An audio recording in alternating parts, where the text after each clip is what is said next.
여러분 안녕하십니까? 오늘은 사탄 마귀의 두 번째 작업이라는 제목으로 말씀을 함께 나누고자 합니다. 이 마귀는 첫 번째 작업을 넘어서 두 번째 작업을 이미 단행을 했습니다. 첫 번째 작업에 대해서는 누구나가 다 잘 알 수 있는 말씀인데, 이 두 번째 작업에 대해서는 대부분이 모르고 있는 것이 사실입니다. 예, 그렇습니다.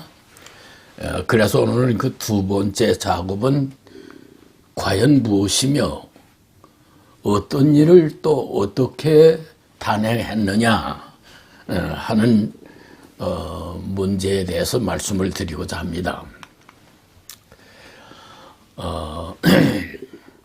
우리가 이 사탄 마귀의 두 번째 작업에 대해서 논의하려면은 먼저 이 사탄이라는 존재는 과연 어떤 존재냐, 그리고 무슨 일을 어떻게 하는 존재냐 하는 데 대해서 우리가 먼저 알아두는 것이 오늘 말씀을 이해하는 데 도움이 되리라고 생각을 합니다. 이 사탄 마귀는 이름도 많아요. 이름도 셀 수 없이 많고 하는 일도 아주 다양합니다. 이 사탄 마귀는 하나님을 대적하는 자예요. 그리고 하나님의 일을 방해하는 자고, 하나님 앞에서 참소하는 자고, 살인한 자고, 공중권세를 잡은 자고, 사망의 권세를 잡은 자고, 이 세상 신, 이 세상 임금 또는 때에 따라서는 광명한 천사로 가장을 하는 아주 교활하고 지능적이고 초자연적인 존재다 하는 겁니다. 그래서 우리 믿는 사람들에게는 가장 두려운 존재가 아닐 수가 없다는 것입니다. 예, 그렇습니다. 오늘은 사탄 마귀의 두 번째 작업에 대해서 말씀을 드리려고 하는데, 먼저 사탄 마귀의 첫 번째 작업은 과연 뭐냐부터 우리가 한번 점검을 하는 것이 순서일 것 같아요. 여러분, 사탄 마귀의 첫 번째 작업이 뭐라고 생각하십니까? 사탄 마귀의 첫 번째 작업이 하나님과 인간 관계를 갈라놓는 거예요. 보세요. 하나님께서 아담과 하와에게 이 동산에는 각종 여러 가지의 많은 과일이 있으니까 너희들이 임의로 언제나 따먹어라. 그러나 이 동산 중앙에 있는 이 과일은 먹지 마라. 만약에 너희들이 이 과일을 먹는 날에는 반드시 죽을 수밖에 없으니까 이 과일은 먹지 마라 라고 이렇게 경고의 말씀을 하셨어요. 그런데 사탄 마귀가 그 하와에게 접근합니다. 하와에 접근해가지고 너희 하나님이 참으로 이 동산에 있는 모든 과일을 먹지 말라고 하더냐? 이상한 질문을 하는 거예요. 그러니까 이 하와가 아니다. 이 동산에 있는 모든 과일은 우리가 언제든지 임의로 따먹을 수 있는데 동산 중앙에 있는 이 과일은 먹지도 말고 만지지도 말라고 하셨다. 먹으면 죽을까 하노라 말씀하셨다 하니까 이 사탄이 거짓말하죠. 결코 안 죽는다. 예, 결코 안 죽고, 너희가 만약에 이 과일을 먹으면 눈이 밝아지고, 또 하나님과 같이 되고, 또 선과 악을 알기 때문에 먹지 말라고 한 거다. 예, 이 과일을 먹어도 결코 안 주고, 그러니까 하와가 정말 그런가 해가지고 그 과일을 올려다 보니까 먹음직도 하고 보암직도 하고 지혜롭게 할 만큼 아주 탐스럽게 보이는 거예요. 그러니까 생각 없이 그걸 따먹은 거예요. 그리고 아담에게도 주니까 이 아담도 그냥 생각 없이 그냥 먹은 거예요. 그래서 어떻게 됐어요? 죄악으로 죽음으로 떨어진 거예요. 하나님께서는요,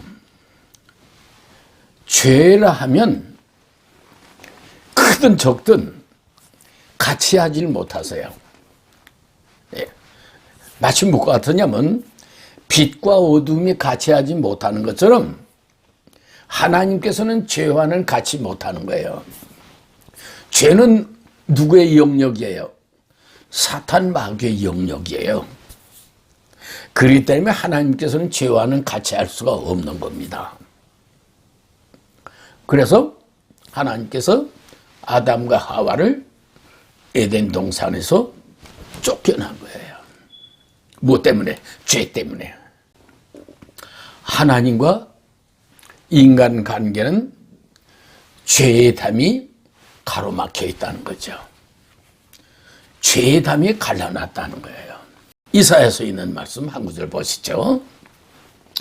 오직 너희 죄악이 너희와 너희 하나님 사이를 갈라놓았고 너희 죄가 그의 얼굴을 가리워서 너희에게서 듣지 않으시게 함이라. 우리와 하나님 사이에 죄의 담이 갈라놓은 거예요. 이것이 사탄 마귀의 첫 번째 작업이에요.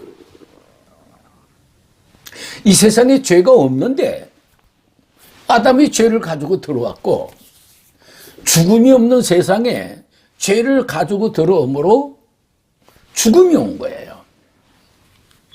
말씀 보시죠. 로마서. 그러므로 한 사람으로 말미암아 죄가 들어오고 죄로 말미암아 사망이 들어왔나니 이와 같이 모든 사람이 죄를 지었으므로 사망이 모든 사람에게 이르렀느니라. 죄가 없는 세상에 이 아담 한 사람이 죄를 가지고 들어옴으로 말미암아 다 죽게 된 거예요. 그래서 이 세상은 죄악의 세상으로 변한 거예요. 악한 세상으로 변했다는 거예요. 보세요. 죄라는 것은 사탄 마귀의 영역이에요. 그럼 이 세상이 죄악의 세상이고 악한 세상이 됐다고 하면 사탄 마귀의 주관하는 세상이 됐다. 아까 사탄 마귀의 하는 일에 대해서 말씀을 드렸죠? 이 사탄 마귀가요, 공중 권세를 쥐고 사망의 권세를 가지고 이 세상 신으로 이 세상 임금으로 군림하면서 하나님의 종들이 이 세상에 오면 발을 붙일 수가 없었어요. 네, 하나님의 종들이 오면 오는 대로 이 사탄 마귀는 하나님 종들을 다 없애버렸어요. 보세요.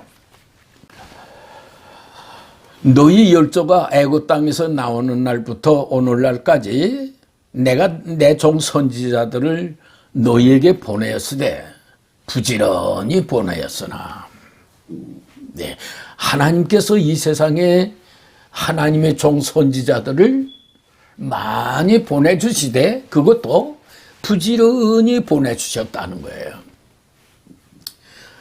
그렇게 부지런히 이 세상에 하나님 종들이 왔지만 이 세상 신으로 이 세상 임금으로 군림하고 있는 이 사탄 마귀가 그냥 놔두질 않은 거예요. 다 죽인 거예요.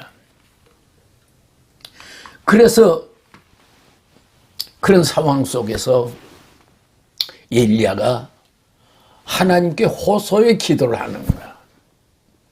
보시죠. 주여, 그들이 주의 선지자들을 죽였으며 주의 제단을 다 헐어버리고 나만 남았는데 내 목숨마저 찼나이다. 예.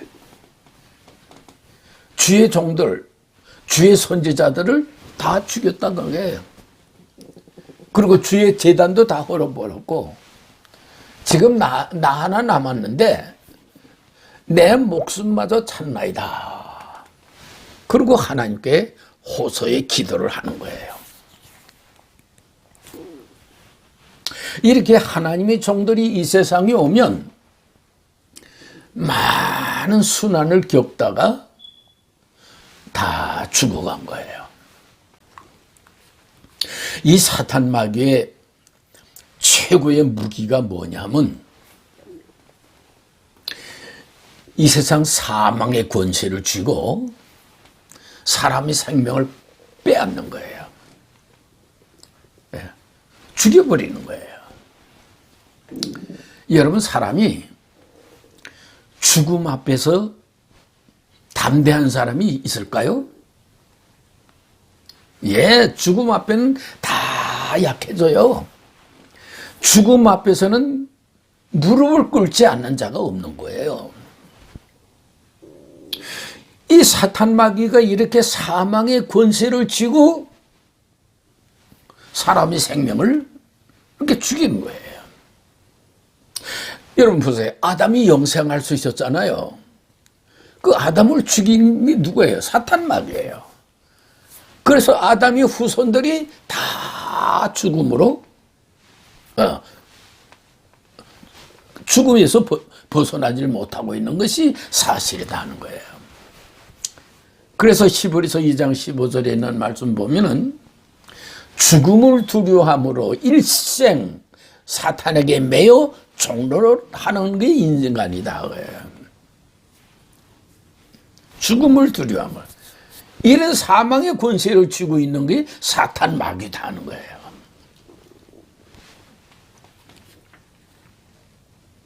근데 그 사탄 마귀가 가장 두려워하는 게 하나 있어요.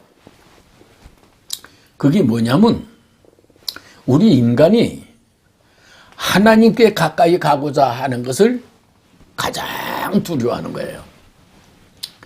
두려워하는 이유가 있어요. 네, 그건 이제 그거에 대해서 강의할 기회가 있을 거예요. 이렇게 사탄 마귀는 인간이 하나님께 가까이 가는 것을 가장 두려워하는 거예요.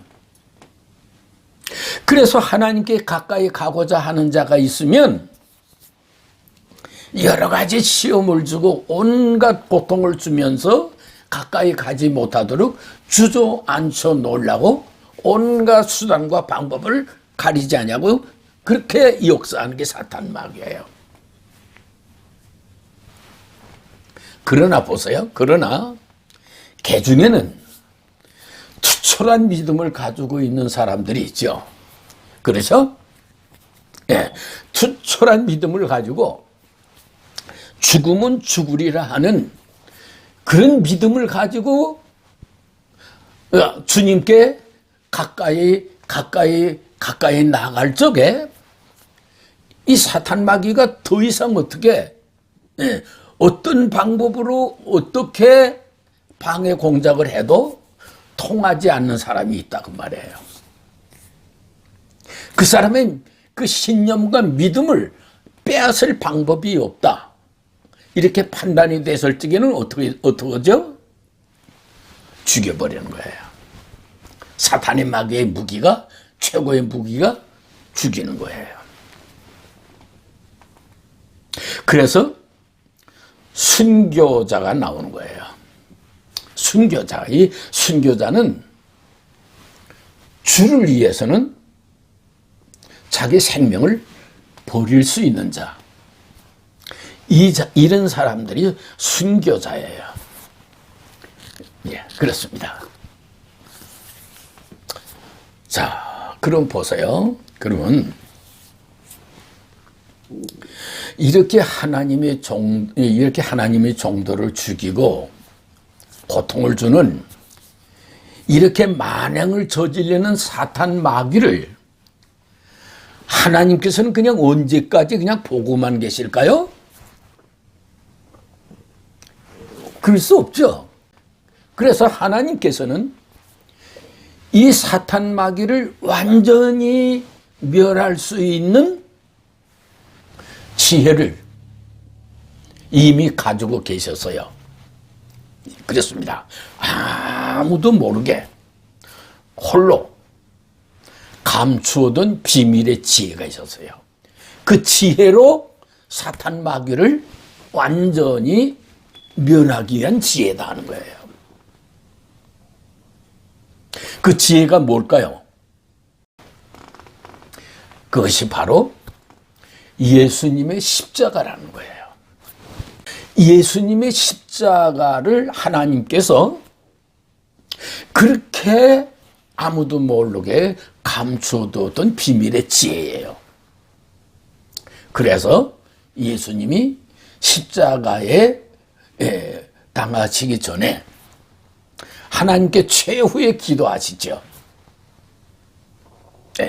앞으로 십자가에서 고통을 당할 걸 생각하니까 너무 끔찍하니까 최후에 하나님께 기도하기를 아버지시여 할 수만 있으면 내게서 이 잔을 지나가게 하여 주옵소서. 내가 십자가의 그 고난을 당하지 않고도 아버지의 뜻이 이루어질 수 있다고 하면 내게서 이 고통의 잔을 지나가게 하여 주옵소서. 그렇게 간절히 3번을 기도했어요. 이마에 땀방울이 핏방울 떨어질 것처럼 그렇게 간절히 기도했어요. 그러나 하나님은 침묵을 하셨어요. 예, 하나님은 침묵하셨어요. 그러니까 내가 하고자 하는 대로 마옵시고 아버지의 뜻대로 하옵소서. 그 뜻이 뭘까요? 네, 그 뜻이 십자가예요. 그 십자가는 하나님께서 아무도 모르게 깊이 감추어 두었던 하나님의 지혜다. 그 지혜로 이 원수 마귀를 발등상 만들기 위한 비밀의 지혜다 하는 거예요. 말씀 보시죠. 고린도전서 2장 오직 은밀한 가운데 있는 하나님의 지혜를 말하는 것으로서 곧 감추었던 것인데 하나님이 우리의 영광을 위하여 만세전에 미리 정하신 것이라. 이 지혜는 이 세대의 통치자들이 한 사람도 알지 못하였나니 만일 알았더라면 영광의 주를 십자가에 못 박지 않았을 것이다.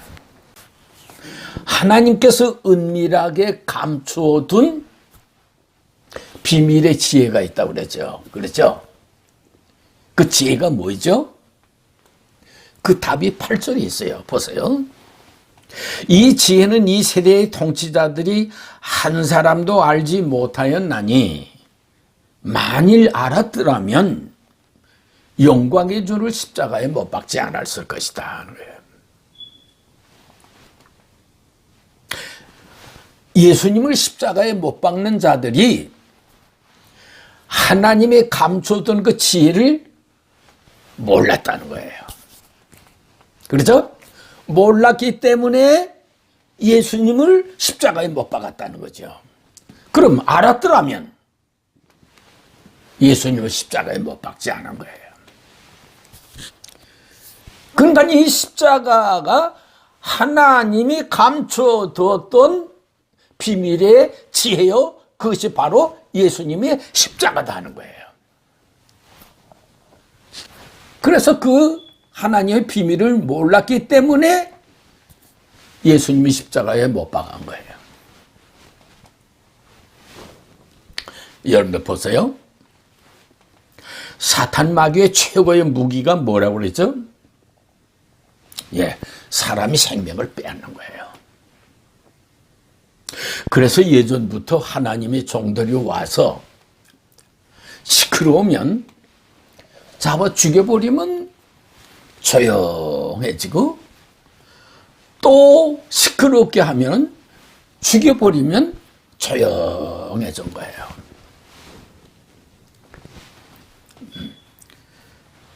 그러니까 예수님도 십자가에 못 박아 죽여버리면 그냥 조용할 걸로 안 한 거예요. 그리고 승리는 자기에게 있는 걸로 그렇게 자만했던 거예요. 사맥의 권세를 쥐고 있는 자기에게 당할 자가 누구냐? 예. 승리는 나에게 있다 하는 그런 자만심을 가지고 있는 그 사탄 마귀가 예수님을 죽인 거예요. 근데 보세요. 예수님이 죽임을 당했지만 예수님 다시 살아나셨죠. 그렇죠? 네. 그럼 보세요. 여기서 사탄 마귀의 최고의 무기를 사용을 해서 예수님을 죽였는데, 예수님이 사탄이 가지고 있는 그 사망의 권세를 그걸 깨쳐버리고 살아나셨어요. 그렇죠? 살아나셨어요. 그럼 더 이상 살아나신 예수님에게 사탄 마귀가 할 무기가 있어요? 최고의 무기가 사람을 죽이는 건데, 다시 살아나셨다면 무엇으로 어떻게 앞으로 예수님과 대적이 되겠냐 하는 거예요. 이 사탄 마귀, 아까 이 사탄 마귀 하는 일에 대해서 말씀드렸죠. 하나님을 대적하는 자고 하나님의 일을 방해하는 자라 그랬죠. 그럼 예수님에게 이게 뭘로 대적할 거예요? 예. 여러분, 다시 살아나신 예수님과 이 사탄 마귀와의 이게 대적이 되겠습니까? 안 되는 거예요. 그러니까 사탄 마귀가 발등상 될 수밖에 없다는 그 뜻이 바로 여기에 있는 거예요. 사탄은 이미 사용할 수 있는 무기를 다 사용했어요. 더 이상 살아나신 예수님에게 무엇을 어떻게 대적하겠어요? 그래서 결국은 예수님께서 이 사탄 마귀를 멸하게 돼 있는 거예요. 예수님이 이 세상에 오신 목적이 이 사탄 마귀를 없애버리기 위해서 오신 거예요. 예, 그렇습니다.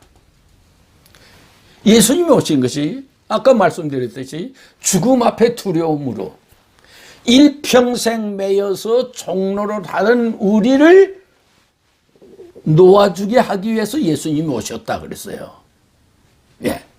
시보리서 2장 15절 이하에 보세요. 그러니까 이 사탄 마귀가 자기의 발등을 자기가 찍은 꼴이 된 거예요. 그러니까 이 사탄 마귀는 자기는 머지않아 멸망받을 수밖에 없다고 하는 사실을 알게 된 거예요. 예. 그러나 때는 늦었죠. 그렇죠? 이미 십자가의 역사는 이미 이루어졌어요. 없던 걸로 되돌릴 수도 없고, 그렇죠? 현이치로 되돌려 놓을 수도 없는 일이에요. 그러니까 꼼짝없이 이 사탄 마귀는 멸망받을 수밖에 없기 때문에 또 다른 일을 꾸미고 있는 거예요. 예, 사탄 마귀가 또 다른 일을 꾸미고 있는 거예요. 무슨 일을 꾸미고 있을까요? 예, 보세요. 제가 아까 이 사탄 마귀가 하는 일 중에 광명한 천사로 가장한다 하는 말씀을 드렸죠? 예, 이 사탄 마귀가 광명한 천사로 이제 가장하는 거예요. 보세요. 이 십자가는 하나님의 계획과 뜻이 담겨져 있죠. 그렇죠? 네. 이 십자가를 가만 놔두면은 이 십자가에 의해서 자기가 멸망받을 걸 알게 된 거예요. 사탄 마귀가. 그래서 이 십자가를 무력화시키기 위한 작업을 하는 거예요. 어떻게? 십자가는 있으나 만화하게 만드는 거예요. 네, 있으나 만화하게. 보세요. 이 십자가를 사탄 마귀가 아무도 모르게 이 십자가를 감춰두고 이 십자가를 왜곡시켜요. 십자가를 왜곡시켜서 무슨 일을 하느냐? 하나님의 말씀을 오해하고 착각하게 만들어 가지고 거짓 증거를 설파하기 시작하는 거예요. 네. 거짓 증거를 설파하기 시작하는 거예요. 이게 두 번째 작업이에요. 네.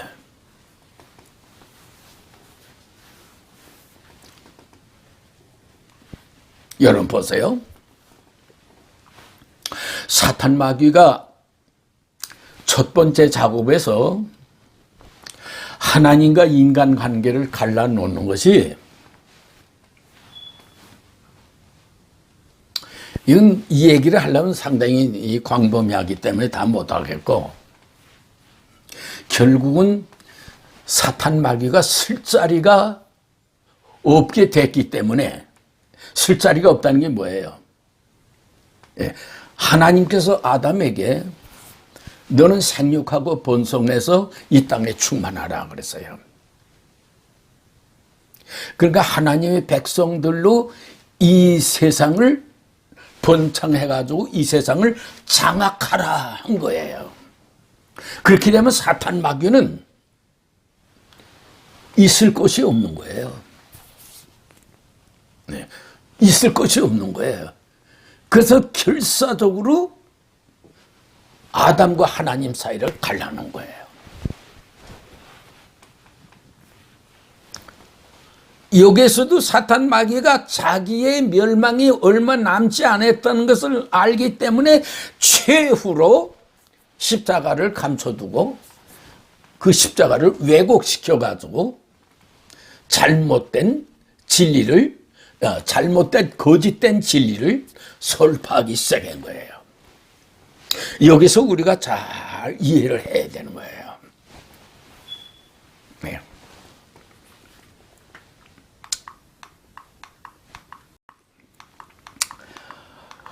(20장) 28절은 말씀 보시죠. 인자가 온 것은 섬김을 받으러 함이 아니라 도리어 섬기려 하고 자기 목숨을 많은 사람의 대속물로 주려 함이라. 그러니까 예수님이 이 세상에 온 것은 자기의 목숨을 많은 사람들을 위해서 희생의 제물이 되셨다. 그러니까 우리 죄를 대속하기 위해서, 말하자면 우리 죄를 해결하기 위해서 예수님이 희생의 제물이 되셨다. 그래서 우리는 값없이 구속함을 받았다. 예수님이 우리 죄를 해결했으니까 우리가 구원 얻는 건 당연한 거죠. 그렇죠? 그래서 우리는 값없이 구속함을 받았다. 그래서 믿기만 하면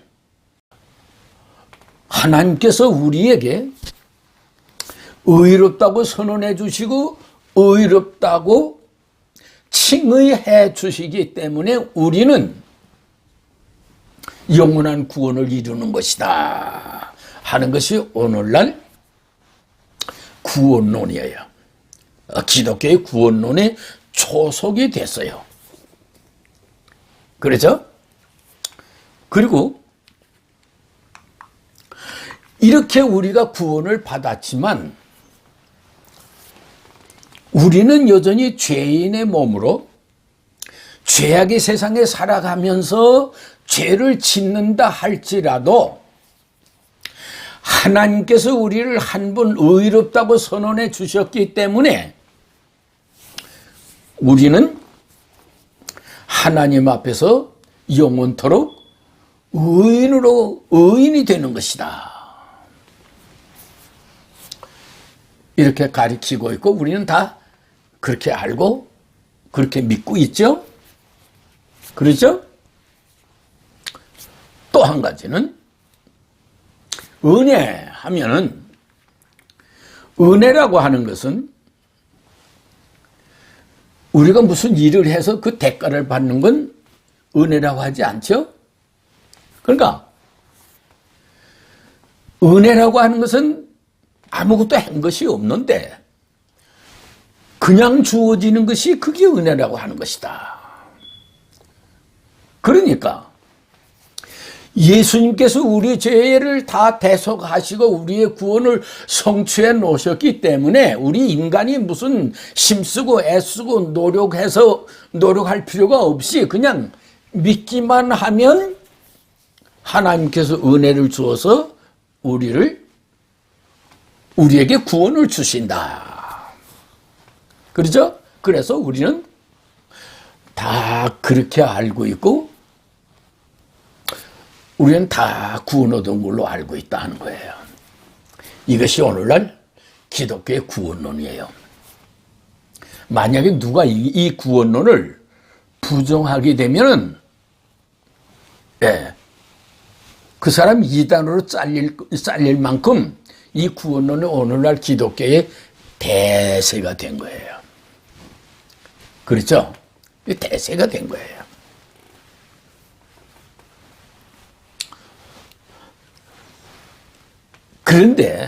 그런데 오늘날 이 구원론이 아까 말씀드린 대로 사탄 마귀가 십자가를 왜곡시켜 가지고 오해하고 착각하게 만들어서 설파된 오늘날 가짜 구원론이다 하는 것을 말씀을 드리는 거예요. 이런 말씀을 제가 한다는 것은 어떻게 보면 오늘날 기독교의 근간을 흔들어 놓는 말이 될 수 있어요. 왜? 오늘날 기독교가 다 그렇게 알고 있고 또 옛날부터 전통적으로 내려오는 구원론이에요. 이걸 제가 부정하는 거예요. 근데 이걸 부정한다는 것은 내가 부정하는 게 아니고 성경이 부정한다는 걸 제가 소개를 하는 거예요. 보세요. 자, 보세요. 인자가 온 것은 섬김을 받으려 함이 아니로 도리어 섬기려 하고 자기 목숨을 많은 사람의 대속물로 주려 합니다. 그러니까 예수님이 많은 사람의 죄를 대속하기 위해서 희생의 제물이 되셨다. 그렇죠? 또 보세요. 요한일서 2장 2절에 있는 말씀 보세요. 그는 우리 죄를 위한 화목 제물이니 우리만 위할 뿐 아니요 온 세상의 죄를 위합니다. 우리 죄만 위한 것이 아니고 온 세상의 죄를 위해서 희생의 제물이 되셨다 하는 거예요. 그래서 예수님이 희생의 제물이 되심으로 우리는 죄에서 벗어났다 하는 거예요. 이것이 오늘날 구원론이에요. 그러면 정말 벗어났느냐 하는 걸 우리가 한번 생각해 보자요. 예수님이 우리 죄를 대속하기 위해서, 우리 죄를 해결하기 위해서 희생의 제물이 되셨다. 그러면 이 세상도 죄가 없어야 되고 우리도 죄가 없어야 되는 거예요. 근데 보세요. 이 세상은 여전히 죄가 창출하고 있죠. 그리고 우리는 여전히 죄 가운데 살고 있죠. 그러면 예수님이 우리 죄를 대속하셨다는 그 말의 의미가 어디 있을까요? 아무 의미도 없고 뜻도 없잖아요. 예수님이 우리 죄를 대속하시면서 희생되셨기 때문에 이 세상도 우리도 죄가 없다면 그럼 맞는 얘기예요. 왜? 예수님이 우리 죄를 다 해결했기 때문에, 온 세상의 죄를 다 해결했기 때문에 그건 맞는 얘기죠. 그러나 이 세상은 여전히 죄가 존재하고 있고 우리는 여전히 죄 가운데서 죄인으로 살고 있잖아요. 그렇다면 예수님께서 우리 죄를 대속하셨다는 그 말이 무슨 아무 의미도 없잖아요. 그러니까 이 말씀을 올바로 이해하지 못하고 오해하고 착각했다는 얘기예요. 아니, 예수님이 십자가에 못 박여서 고난 당하셨다고 해서 우리는 그냥 값없이 구속함을 받는다고 하는 것이 여러분들은 상식적으로 그 이해가 됩니까? 보세요. 이 말씀을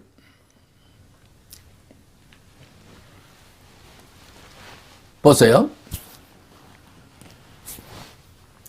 예수님이 십자가에 못 박혀서 고난 당하신 것은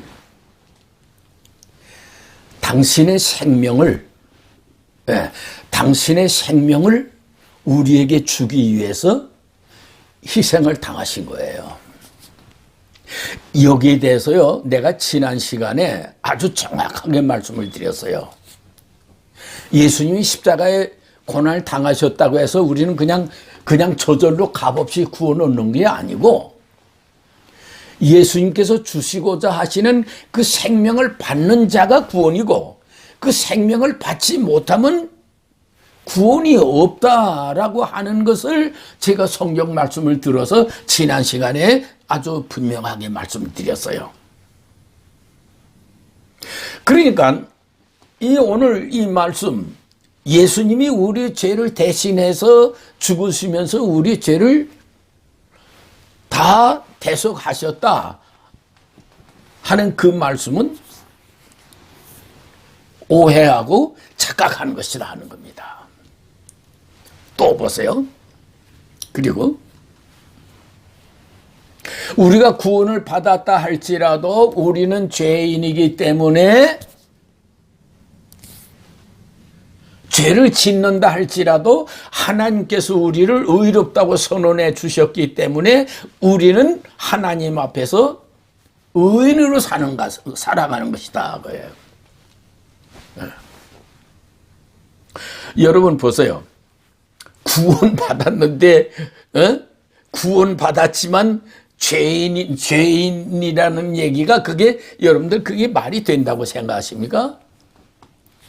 여러분들 보세요. 제가 성경 구절 하나 볼게요.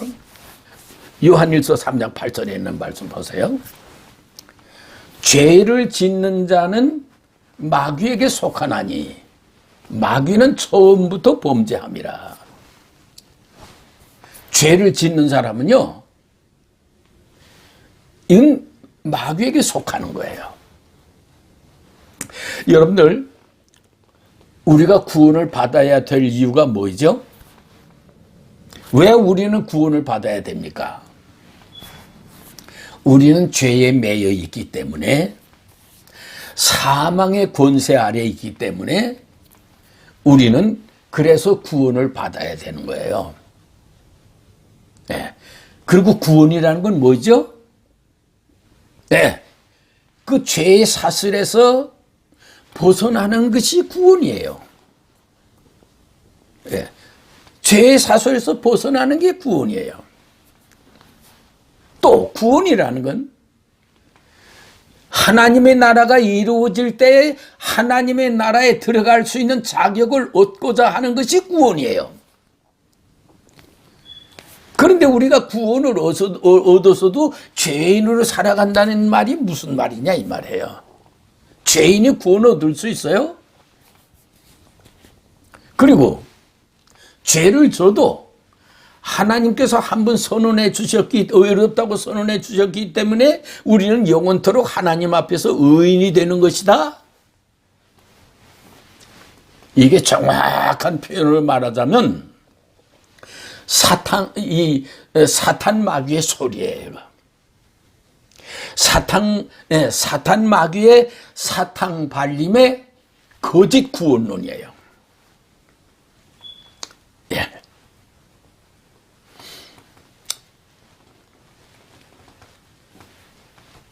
또 보세요. 예수님이 우리를 다 우리의 구원을 성취해 놓으셨기 때문에 우리는 뭐 힘쓰고 애쓰고 노력할 필요가 없이 그냥 믿기만 하면 하나님께서 은혜를 주셔서 구원을 주신다고 해요. 예수님이 우리 죄를 다 해결했어요. 이것이 보세요. 이것이 오늘날 기독교의 대세가 됐어요. 이런 거짓 구원론이 오늘날 기독교의 대세가 됐어요. 기독교의 대세가 됐다는 게 뭐예요? 사탄 마귀가 예수님의 십자가의 본 뜻을 왜곡시켜가지고 하나님의 말씀을 오해하고 착각하게 만들어서 거짓 구원론을 설파한 것이 성공을 했다는 거예요. 사탄 마귀의 두 번째 작업도 성공했다는 거예요. 첫 번째 작업, 하나님과 인간 관계를 철저하게 갈라놨죠? 이건 누구도 부인 못하는 거예요. 또 사탄 마귀가 자기가 멸망받을 수밖에 없다는 사실을 깨닫고 예수님의 십자가를 왜곡해가지고 이렇게 철저하게 거짓 증거를 오늘날 구원론으로 설파했는데 오늘날 모든 기독교인들이 다 그렇게 알고 그렇게 믿고 있다는 거예요. 이게 사탄 마귀의 두 번째 작업도 성공한 거예요.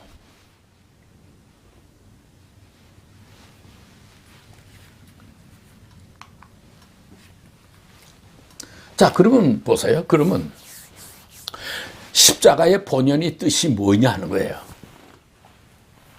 그렇죠? 하나님께서 이 십자가를 통해서 원하는 뜻이 계시죠? 그 뜻이 뭐예요? 우리를 구원하시는 거예요. 예, 우리를 구원해서 영생을 주시기 위한 것이다. 그래요.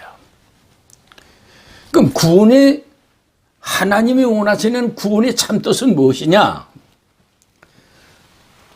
제가 지난 시간에 구원에 대해서 아주 성경을 많이 보면서 아주 여러분들에게 자세하게 말씀을 드렸어요. 그렇기 때문에 오늘 이 성경 한 구절만 보겠어요. 자, 보세요. 예수께서 이르시되 내가 진실로 진실로 너희에게 이르노니 인자의 살을 먹지 아니하고 인자의 피를 마시지 아니하면 너희 속에 생명이 없다.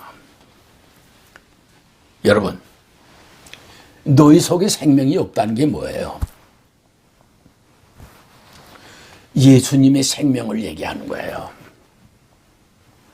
하나님께서는, 내가 먼저도 말씀드렸지만, 하나님께서는 인간이 태어났단 죽고 태어났단 죽고 하는 것은 하나님께서 인간을 만드실 때의 하나님의 그 뜻하고는 맞지 않는 거예요. 하나님께서는 인간을 창조하실 때 영원히 살도록 창조해 놓으신 거예요. 근데 죄로 인해서 인간이 태어났단 죽고 태어났단 죽고 하니까 우리에게 영생하는 생명을 주기 위해서 예수님을 보내주셨고, 예수님께서는 당신의 생명을 우리에게 주시기 위해서 십자가에서 당신의 몸을 찢고 당신의 피를 우리에게 다 내려주신 거예요. 그러시면서 하시는 말씀이, 내 살을 먹고 내 피를 마시지 아니하면 너희 속에 생명이 없다 하는 거예요.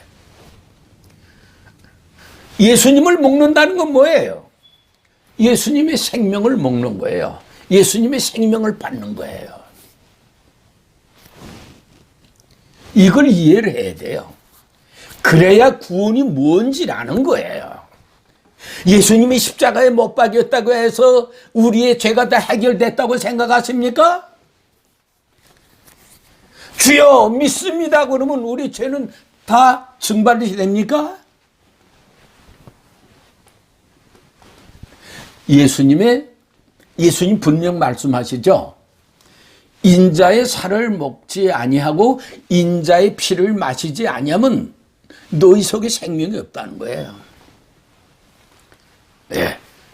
예수님이 생명이 없다는 거예요.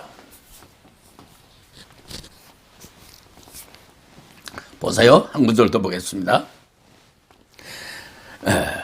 내 살을 먹고 내 피를 마시는 자는 내 안에 거하고 나도 그 안에 거하느니라. 예수님의 살을 먹고 예수님의 피를 마시는 자는 그가 내 안에 거하고 내가 그 안에 거하리라. 예수님의 살을 먹고 예수님의 피를 마신다는 건 뭐예요? 예수님 자체잖아요. 예수님 자체라는 건 뭐예요? 예수님의 생명이라는 거예요. 그러니까 예수님의 생명을 먹는 자는 구원이고 영생이고, 예수님의 생명을 먹지 않는 자는 구원이 없다는 거예요. 그래서 당신의 생명을 주어서 먹고 우리에게 구원을 주시기 위해서 예수님이 이 세상에 오셨고, 당신의 생명을 주시기 위해서 십자가에서 당신의 몸을 찢고 당신의 피를 우리에게 다 내려주셨다 하는 거예요. 예수님이 십자가에서 고난을 당하시고 대신 죽으셨기 때문에 우리는 값없이 구속함을 받았다 하는 것은 사탄 마귀의 사탕 발림의 거짓 구원론이다 하는 거예요. 이걸 똑바로 알아야 돼요. 네. 그 누가 됐든 예수님의 살을 먹지 아니하고 예수의 피를 마시지 아니하면 구원이 없다 하는 거예요. 여러분, 그래서 우리가 찬송 부르죠? 이는 주가 나에게 주시는 영생하는 양식이요 마시는 잔일세. 이는 주가 지금 나에게 주시는 영생하는 양식이요 마시는 잔일세. 이는 주가 나에게 주시는 영생하는 양식이요 마시는 잔일세. 이걸 주시기 위해서 우리 주님 십자가에서 그 고난을 당하신 거예요. 이걸 모르면 구원을 모르는 거예요.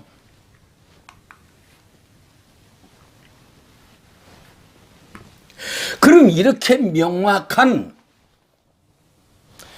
구원론이 살아있는데도 불구하고 오늘날 교인들이 이 말씀을 들어본 적이 있나요?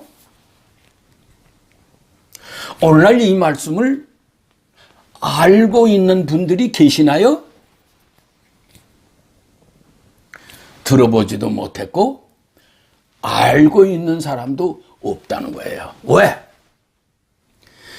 이 사탄 마귀가 예수님의 십자가의 본 뜻을 감춰놓고 이 뜻을 왜곡시켜가지고 하나님의 말씀을 오해하고 착각하게 만들어가지고 거짓 증거를 설파했고 오늘날 모든 교인들은 거기에 익숙해져 있기 때문에 그렇다는 거예요. 예. 그래서 아까도 말씀을 드렸지만은 이 사탄 마귀의 두 번째 작업이 성공하고 있다는 거예요. 이 십자가를 아무도 모르게 감춰두고 이 십자가를 왜곡시켜가지고 오해하고 착각하게 만들었다는 거예요. 네.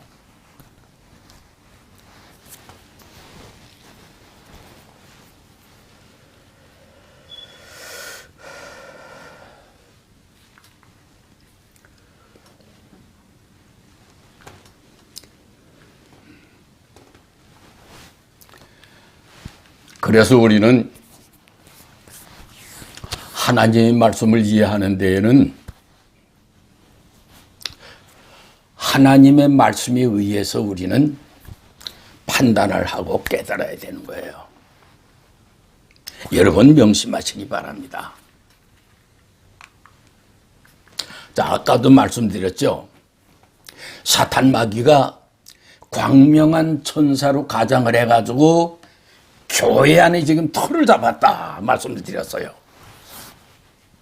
그렇게 교회 안에 들어 틀을 잡고서 오해하고 착각한 잘못된 구원론을 설파해가지고 오늘날 모든 교인들이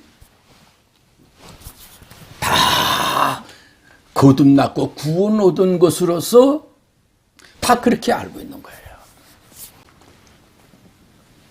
그래서 사도 바울 선생이 이런 말씀하세요. 만일 누가 아무것도 되지도 못하고 된 줄로 알면 스스로 속임이라. 그렇죠? 만일 누가 아무것도 되지도 못하고 된 줄로 생각하면 스스로 속임이라 그랬어요. 갈라디아 교인들이 그중에 갈라디아 사람들 중에서 되지도 못하고 된 줄 알던 사람들이 아마 많았던 것 같아요. 그러니까 사도 바울이 갈라디아 교인들에게 이렇게 말씀하신 거예요.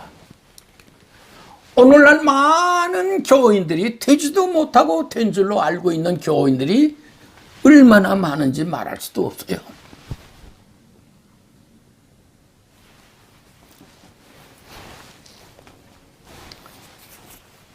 보세요. 얼마 전에 서울의 어느 목사님이 설교 중에 이런 말씀을 하세요. 우리 교인들 중에 제일 싫어하는 질문이 두 가지가 있대요. 이 질문을 하면 누구든지 다 싫어한다는 거예요.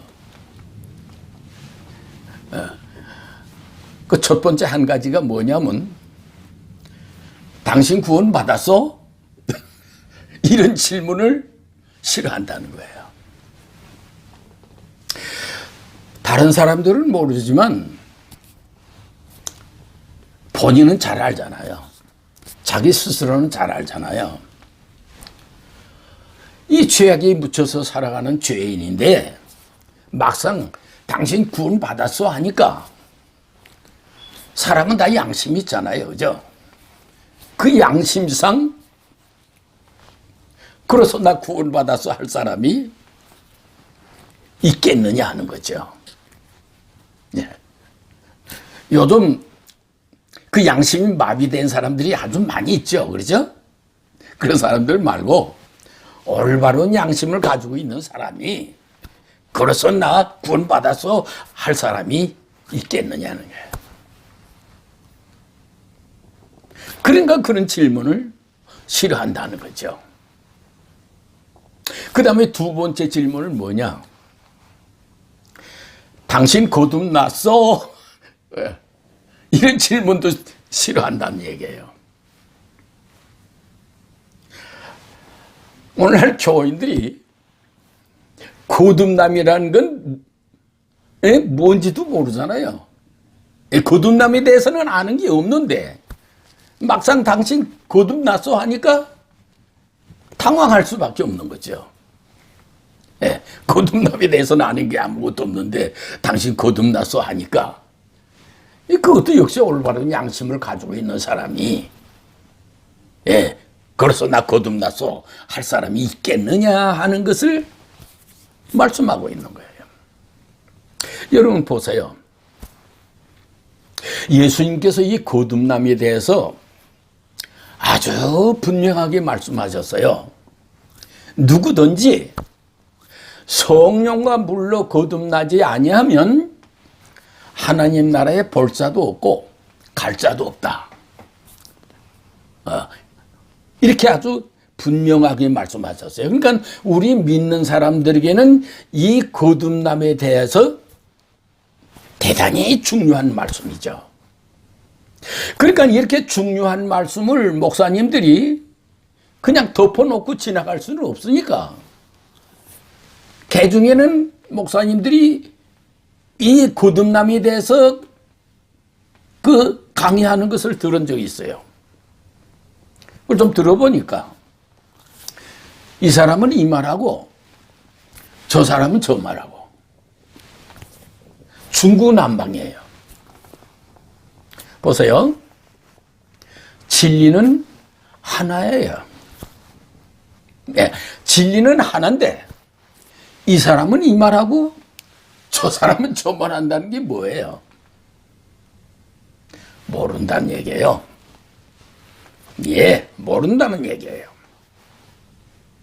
그럼 목사들도 올바로 알지 못하고 있는 이 거듭남에 대해서 오늘날 교인들이 거듭남에 대해서 알 수가 있을까요? 그렇죠. 전혀 모르고 있는 것이 사실이에요.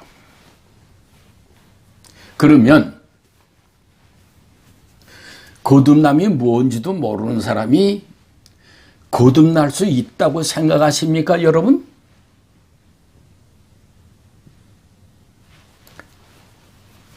보세요.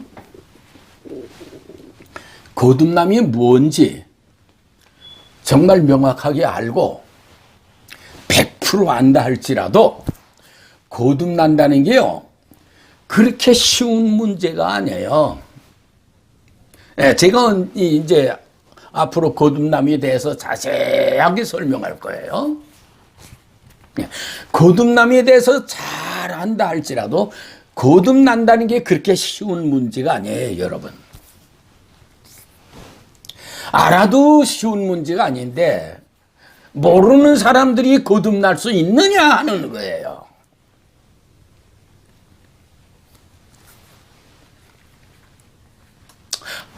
한 가지 말씀만 하고 오늘 말씀 매듭짓 들어가겠습니다.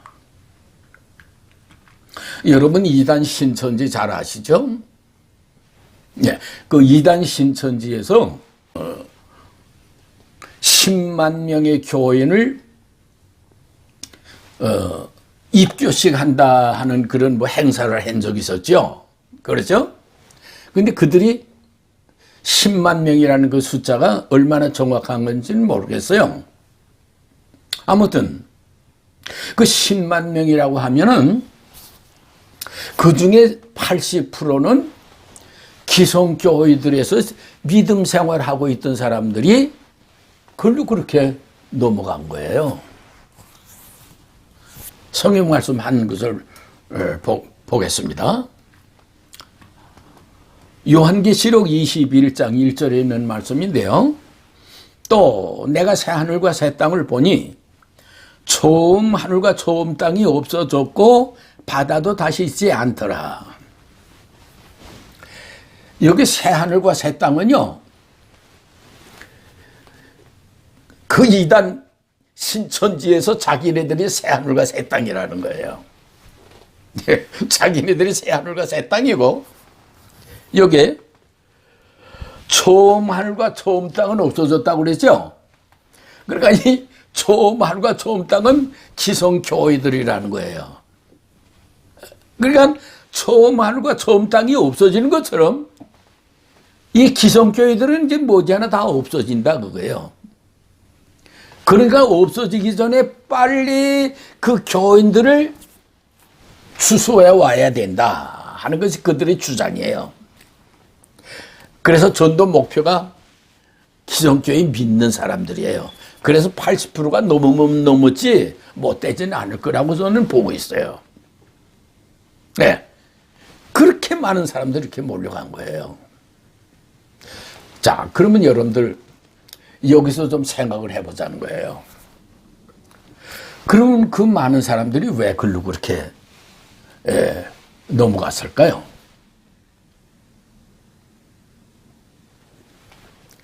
보세요. 오늘날 교인들이 다 거듭났고 다 구원 얻었다는 그런 환상 속에 지금 살고 있잖아요. 그렇죠? 그런데 보세요. 오늘날 목사들이 아주 즐겨 사용하는 구절이 있어요. 뭐냐면 로마서 8장 35절에 있는 말씀이에요. 누가 우리를 그리스도의 사랑에서 끊으리요? 환난이나 공고나 핍박이나 기근이나 적신이나 위험이나 칼이랴. 그 무엇을 가지고도 우리를 그리스도의 사랑에서 끊을 자가 없다는 거예요. 그럼 뭘 얘기하는 거죠? 내가 거듭났고 구원 얻었는데 이 구원이 내가 하나님의 나라에 가는 그 시간까지 그 누구도 이 구원을 빼앗을 자가 없다는 거예요. 그런 얘기죠. 그러면 우리는 구원을 받았고 이 구원은 하나님의 나라에 가는 날까지 보장된 거다 그런 거예요. 그렇죠? 우리를 그리스도의 사랑에서 끊을 자가 없다는 거예요. 네? 환난이나 공고나 핍박이나 기근이나 적신이나 위험이나 칼이라 그 무엇을 가지고도 우리의 사랑을 끊을 자가 없다. 그러니까 내가 하나님의 나라에 가는 그날까지 나의 그 구원은 보장됐다는 거예요. 그러면 내 구원이 하나님 나라에 갈 때까지 보장됐다고 하면, 그러면 됐지. 그럼 뭘 찾겠다고 이단으로, 그렇게 많은 사람들이 넘어갔냐는 거예요. 넘어갔다기보다는 몰려갔다는 말이 맞는 얘기예요. 10만 명에 80%라면 8만 명이라는 그 숫자가 글로 그렇게 몰려갔다는 거예요. 그 많은 그 사람들이 뭘 찾겠다고 글로 넘어가느냐 하는 거예요. 아니, 우리는 구원받기 위해서 예수를 믿는데 구원받았고 보장이 됐다면 그걸로 된 거 아니에요? 근데 뭘 찾으라 글로 갔느냐 하는 거예요. 이게 뭘 얘기하느냐? 오늘날 교인들이요, 거듭났고 구원 얻었다고 하는 건 이거 다 입술로 하는 거예요. 입술로. 입술로 구원받았고 입술로 거듭났고 그거예요. 예. 내적으로는 아무 변화도 없고 감화도 없는 거예요. 우리는 성령의 역사가 임해야 되는 거예요. 그러니까 오늘날 많은 교인들이 가짜 구원론에 가짜 구원을 받았기 때문에 성령의 역사가 없는 거예요. 우리 믿는 우리에게는 성령의 역사가 임해야 돼요. 성령의 역사가 임해야 우리의 마음의 변화가 일어날 수 있고 우리의 성령에 의해서 우리는 믿음 생활을 해 나가야